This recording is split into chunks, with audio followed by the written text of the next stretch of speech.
Bugünkü günde, bugünkü real vaziyetimizni nazarga algan vaqtimizda bu vaziyetimiz davamızны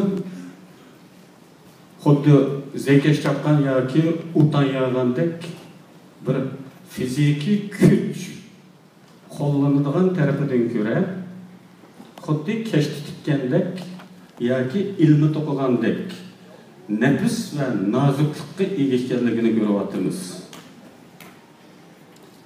Chunki kuch ishlatadigan sharoit lazım.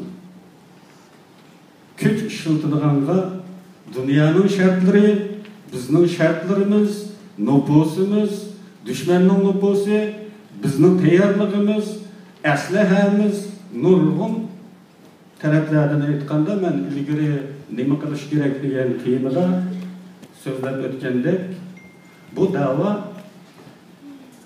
har qanday bir milliy da'vo.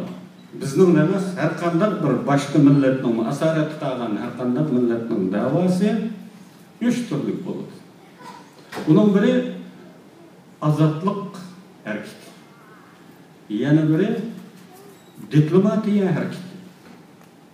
Üçüncü biri milli mevcutluğunu saklap kalış hareketi. Şarayet göre bu hareketlerin birinci, ikincilik ornu almışıdır. Eğer şarayet yer verse azatlık hareketi bu kurallık hareketini, partizanlık uğraşlarını, buzgunçuluk hareketlerini, düşmanın arkasında kalaymakançılık deniş hareketlerini katarlık cismani hücum yani zoravuluk hareketlerini içine alır. Diplomatiya hareketini bilirsinler bu halklarada davamızın hakkıklıkıga, düşmanın haksızlıkıga dünya cemaatini işendiriş yolundaki diplomatik uğraşlar, diplomatik hareket hesaplanır. Hem de üçüncüsü milli mevcudiyetimizni saklaş hareketi. Bu her qanday millet bu üçlükten başka hareket kılmaydı.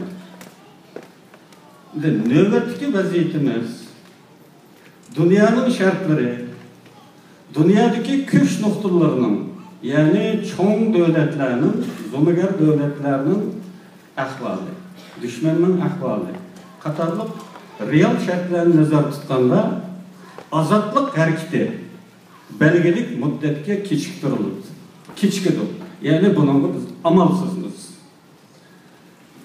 Ve biz birinci oranda